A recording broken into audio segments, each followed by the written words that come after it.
Spread spectrum technology. Now, radio signals are generally transmitted by using either one of two types of technologies, either by using narrowband transmission or by using spread spectrum technology. In this video, we'll learn about the differences between these two technologies. So we're going to kick things off by learning about what spread spectrum technology is and how it differs from narrowband. And then once we've gained that foundation, we're going to dive deeper and learn about the two main types of spread spectrum technologies, which are frequency hopping spread spectrum, or FHSS, and direct sequence spread spectrum, or DSSS.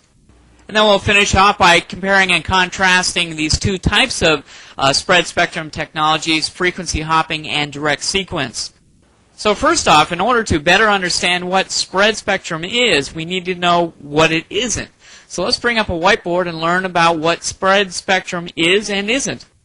Now first off, a conventional wireless signal or a narrowband radio signal, such as the signals used by radio stations to broadcast the radio programs, stay at a constant frequency. So for example, if we have a radio station that's broadcasting at a frequency of 105.5 megahertz on an FM frequency, it doesn't move up or down the frequency ladder, if you will. It doesn't go up to 106 megahertz and it doesn't go down to 99 megahertz. It stays at a constant 105.5 megahertz in this example.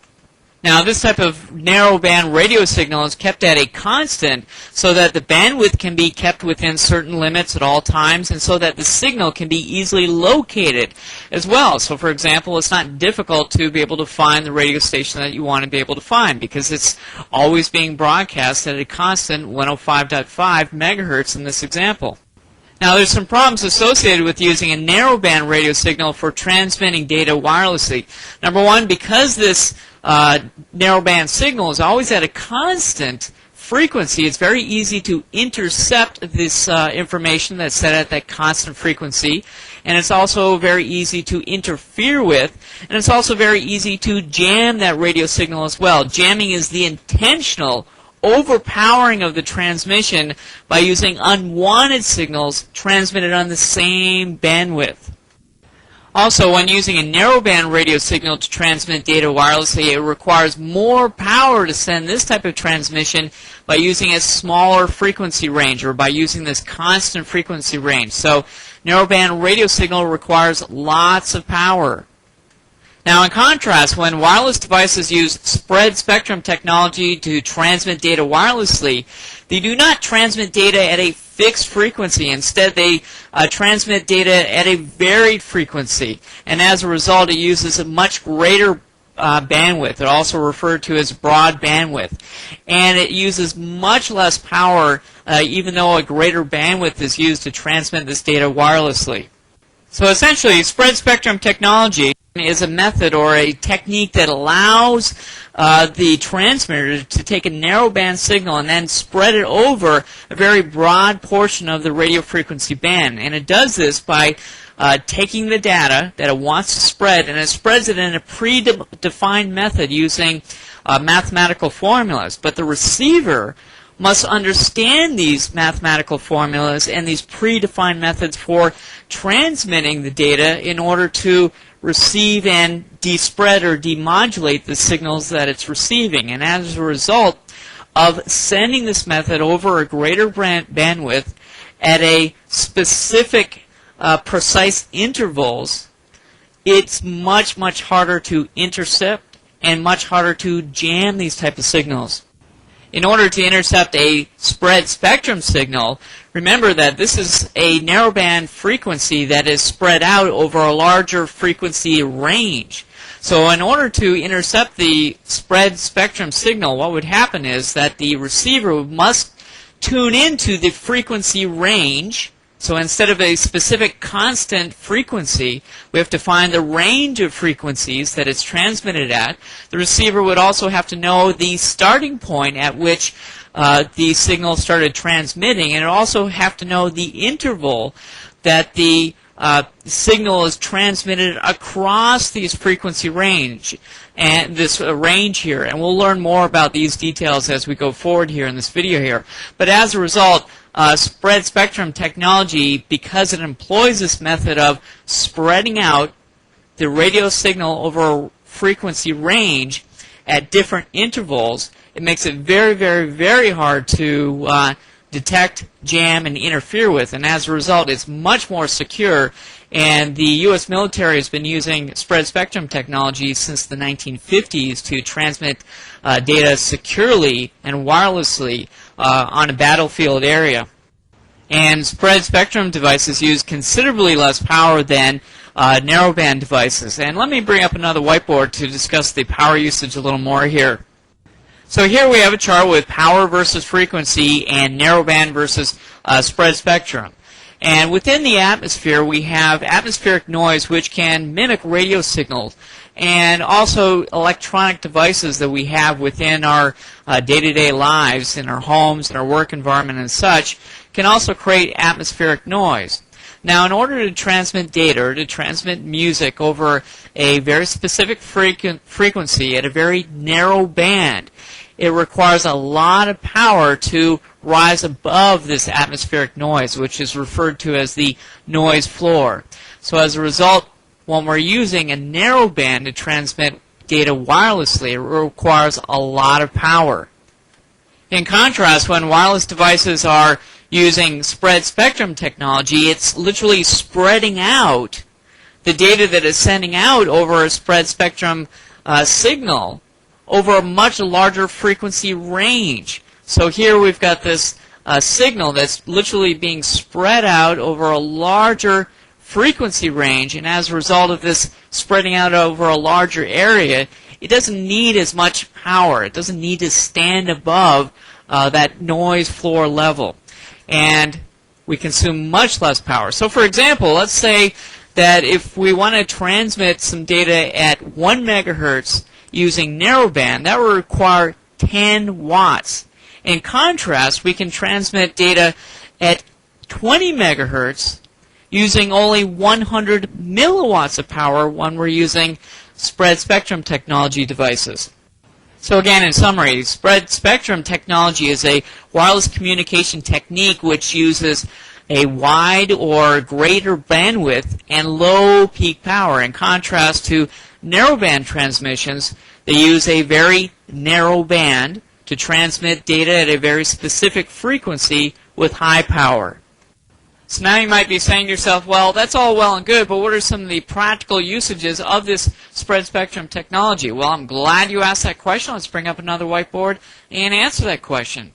Now, as I mentioned before, the military was primarily responsible for developing this technology, and they continue to use this technology. However, in 1985, the Federal Communications Commission, or the FCC, allocated 3 frequency bands for radio transmission using this spread spectrum technology to the general public. And these 3 bands are listed right here. And so these 3 bands are typically used in practical purposes for cordless phones, GPS equipment, cell phones, and, you guessed it, within wireless access points and wireless bridges or general wireless LAN devices. So this list presents the main types of devices that use this spread spectrum technology. However, there are 2 main types of spread spectrum technology. The first one being frequency hopping spread spectrum. Let's bring up another whiteboard and learn about frequency hopping spread spectrum technology, or FHSS for short. Now, this type of spread spectrum technology works by transmitting the carrier signal by changing or hopping from one frequency to another in a random but predictable sequence, which is also referred to as a pseudo-random sequence. So, for example, if a wireless device were to use the frequency hopping spread spectrum technology for transmitting its data, it could transmit the data by using a hop sequence of these 4 frequencies. So it would start out by transmitting the data by using this frequency, then it would hop or change to this frequency, and then it would hop or change to this frequency, and then once it's hopped and changed to the last frequency, if it still has data to transmit, you go all the way back to the beginning and start transmitting on this frequency, and then hop to this, and hop to this, etc., etc. So we're hopping or changing from one frequency to another when we're using the frequency hopping spread spectrum technology. Now, as I mentioned before, one of the benefits of using spread spectrum devices is that they're less prone to interference from narrowband signals. But some interference can still occur, but it usually doesn't have a big effect, though. So, for example, let's say a narrowband signal were to interfere with the frequency hopping signal at 2.450 gigahertz. Now, what would happen in that situation is that only that portion of the spread spectrum signal would be lost. However, the rest of the spread spectrum signal would remain intact, and also the lost data would simply be retransmitted. So as a result, spread spectrum is certainly much more resistant to interference than its narrowband counterpart. So again, in a frequency hopping spread spectrum system, it spreads out the signal that it's transmitting by hopping from one frequency to another in a pseudo-random sequence. However, the actual hopping component, the hopping system, is broken down into three distinct areas. Let's bring up another whiteboard and take a closer look at that and learn more about it. So again, I mentioned previously that the hopping of the signal from one frequency to another occurs in a random but predictable fashion. Well, what actually happens is that when we're using a frequency hopping system, there's a specific hop pattern that's involved from hopping from one frequency to another, and this specific hop pattern is referred to as a channel or channels, and the FCC allows for 26 different hop patterns, or what's referred to as technically as channels. Now, as we learn with FHSS, it transmits the radio signal at a specific frequency, and it does this for a very specific amount of time, and then it hops to a different frequency before it continues transmitting. Well, this specified amount of time that it has to transmit on that specific frequency is referred to as dwell time. So, for example, let's say we have a FHSS device that transmits only on two frequencies, 2.401 gigahertz and 2.2402 gigahertz. So what's going to happen is that device will transmit first on 2.401 gigahertz frequency for a duration of time, which again is the dwell time, which will probably be about 100 milliseconds. And after that 100 milliseconds has transpired, then it's going to hop to the next frequency, 2.40 gigahertz, and then send the information and stay at that frequency for another 100 milliseconds. However, dwell time is only half the story. When a FHSS device needs to change the frequency or hop from one frequency to another, it has to change the transmit frequency before it can actually hop to the next frequency. And in order to do this, there's a small amount of time during the frequency change in which the radio is not transmitting. And this small amount of time when it's not transmitting is called hop time. Now, hop time is measured in microseconds, so it's a very, very minute amount of time that the radio is not transmitting as it's changing the frequency from one frequency to the other to hop over to the frequency that it wants to change to. Now, there are also some FCC rules which govern the amount of time that can be used for dwell time and the amount of frequencies that can be used for the frequency hopping. Let's bring up another whiteboard and learn about these rules and regulations. First off, the FCC stipulates that the maximum amount of dwell time can only be 400 milliseconds per frequency in any given 30-second time period. Also, in order for an FHSS wireless LAN device to be 802.11 compliant, and we'll learn more about the compliance and the standards and organizations that govern wireless LANs in the Wireless LAN Organization and Standards video within this exam pack, but in order to be up to snuff, in order for these type of devices to be compliant, they have to operate in the 2.400 gigahertz to 2.500 gigahertz band. Also, the FCC stipulates how many frequencies must be used in a given hop sequence. And to learn about that, let's bring up another whiteboard.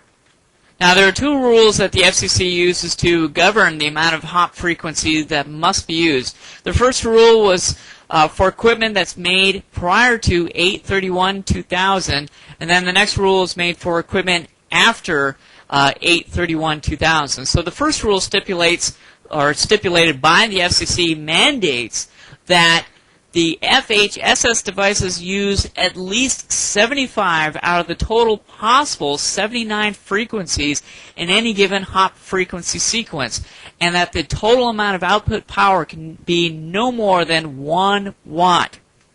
So another way to put this is that this rule states that the FHSS device must hop on at least 75 of the total possible 79 frequencies before repeating that pattern all over again. Now, in contrast, for devices that are made after 8/31/2000, the FCC requires that only 15 hops in a sequence be used, but the total maximum amount of power can only be 125 milliwatts. Now, an interesting spin on these rules is that the FCC allows manufacturers of FHSS equipment to use either the pre-8/31/2000 rules or the post-8/31/2000 rules when they're manufacturing their FHSS equipment, but they can't mix and match between the two rules. You either use the pre-rules or the post-rules, but neither of the two shall meet. Now, the spread spectrum technology that's used in the majority of wireless LAN devices is direct sequence spread spectrum technology. Let's bring up a whiteboard and learn about this. Now, in a nutshell, direct sequence spread spectrum technology, or DSSS for short, spreads out a radio signal continuously over a very wide frequency band. And it does this by combining a data signal at the sending station. So, for example, your wireless access point is sending out some data. So it sends out the data with a higher data rate bit sequence, and this higher data rate bit sequence is referred to as a chirping code. And a chirping code is simply a redundant bit pattern for each bit that is transmitted. Now, the benefit of using this chirping code is that it increases the signal's resistance to interference. Now, similar to FHSS equipment, DSSS equipment also operates within the 2.4 gigahertz band. However, the components that comprise DSSS is a little different than FHSS, as you can imagine. Let's bring up another whiteboard and take a closer look at this. Now, in contrast to FHSS channels, which, if you remember, represent a specific hop sequence pattern, a DSS channel is a contiguous band of frequencies that are 22 megahertz wide. So, for example, a DSS channel 1 operates from this bandwidth right here, 2.401 gigahertz, all the way to 2.423 gigahertz. So we've got a 22 megahertz wide distribution of frequencies in this first channel. However, within your wireless access points, the actual channel itself, for example, channel 1 within your wireless access point will be displayed at their center point, which would be 2.412 gigahertz. So by that I mean if you were to divide 2.423 gigahertz in half, once you've rounded that number up, you would arrive at 2.412 gigahertz. Now, from the center frequency, what you do is you add 11 megahertz and subtract 11 megahertz to get a usable 22 megahertz wide channel. So by that I mean if I were to subtract 11 megahertz from 2.412, I would arrive at 2.401. And if I were to add 11 megahertz from 2.412, I would arrive at 2.423, which again would give me a usable 22 megahertz wide channel.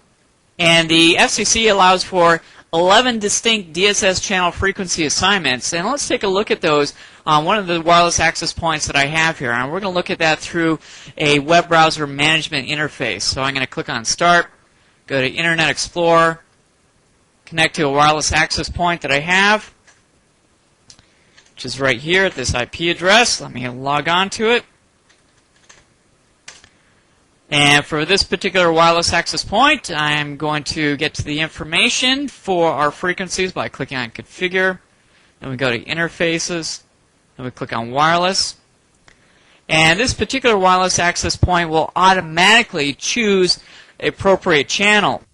So for this particular wireless access point, when Auto Channel Select is enabled, what it's going to do by default is that the wireless access point is going to automatically scan for available channels when it starts up. But you can also configure the channels manually. We can do that in this example by deselecting that check mark, and we can see channel 1 starting at the center point again at 2.412 gigahertz, and we can see all the channels starting from 1 going all the way down to 11.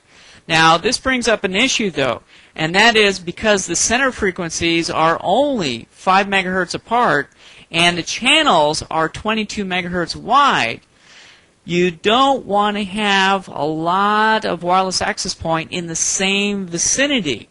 Because if the channel numbers are only 5 megahertz apart, you're going to have a lot of overlap. So what we need to do is, if we do have other wireless access points within the vicinity, we want to make sure that the channels that they're configured to don't overlap. Now, for example, we can configure one wireless access point for a channel of 1 and another one for channel 6, and by doing that, they wouldn't overlap. They would be out of that 22 megahertz overlap range. Now, this brings up another point. If you were to manually configure your wireless access point to transmit on a specific channel, then you should also configure your wireless access point to receive on that specific channel as well, to transmit and receive on the same channel that the wireless access point is configured to. So, for example, if you configure your wireless access point to transmit and receive on channel 1, you should also configure the wireless network adapters in your client computers to transmit and receive on channel 1 as well. So, in this particular wireless access point, I'm going to keep it enabled at the auto select, and let's close out of here and go back to our slide. So again, access points that use the same channel should really be installed as far away from each other as possible to reduce interference, which in the end is going to cause a reduction in throughput. But again, remember though, if you do need to have wireless access points that are co-located or in the same physical vicinity, they need to be configured so they're at least 5 channels apart. Now, using that rule, that's going to limit us to using the maximum of 3 wireless access points in the same physical vicinity, because there are only 3 channels that are 5 channels apart. And those channels are channel 1, then channel 6, that's 5 channels away from channel 1, and then you guessed it, that's right, the next one will be channel 11. And that gives us the maximum of 1, 2, 3 wireless access points that we can have co-located. Also, just like FHSS devices, the FCC regulates that DSSS devices use the maximum of 1 watt of power to transmit it in a point-to-multipoint configuration. And this maximum output of power is independent of the channel that you choose, meaning that regardless of the channel that you use, the same power output maximum of 1 watt applies. So we've learned about FH and DS spread spectrum technologies. Let's compare and contrast the two of them by bringing up another whiteboard. Now, first off, the Wi-Fi Alliance, which is an alliance that certifies the interoperability of wireless LAN equipment based on the IEEE 802.11 specification. And IEEE stands for the Institute of Electrical and Electronics Engineers, and they adopted 802.11 as their standard for wireless devices operating on the 2.4 gigahertz frequency bandwidth. And the Institute of Electrical and Electronic Engineers has standardized on DSS through its 802.11 task groups. So, for example, 802.11b and 802.11g wireless LAN devices use DSS technology for those devices. So as a result of all this, there are more companies making wireless LAN devices that use DSS technology than there are using FHSS technology. And as a result of that, wireless LAN devices that have DSS technologies are much less expensive than FHSS technology. Also, the Wi-Fi Alliance provides testing for 802.11b and 802.11g DSS wireless LAN devices to ensure that these devices can interoperate with each other, but they do not provide testing for wireless LAN devices that use FHSS technology.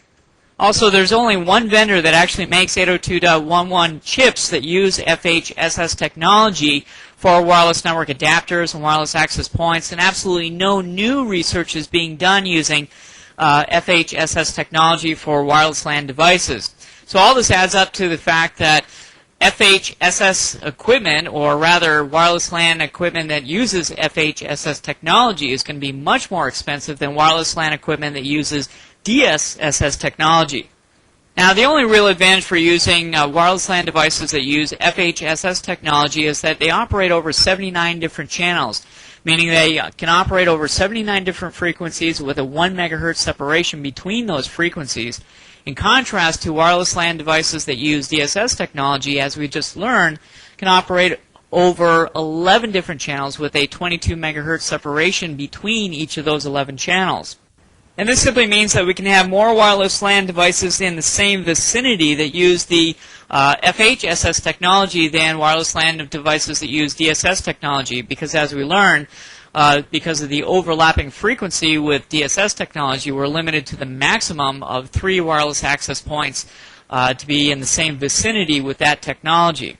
However, because the cost of FHSS devices is more expensive than DSS devices, and that the data rate of FHSS devices is much slower than DSS devices, it really doesn't have a practical advantage for having more FHSS devices co-located in a single location than DSS devices.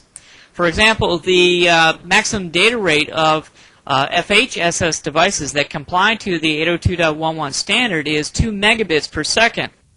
In contrast, wireless LAN devices that use DSS technology and that operate using the 802.11g specification have a maximum data rate of 54 megabits per second, so much, much faster.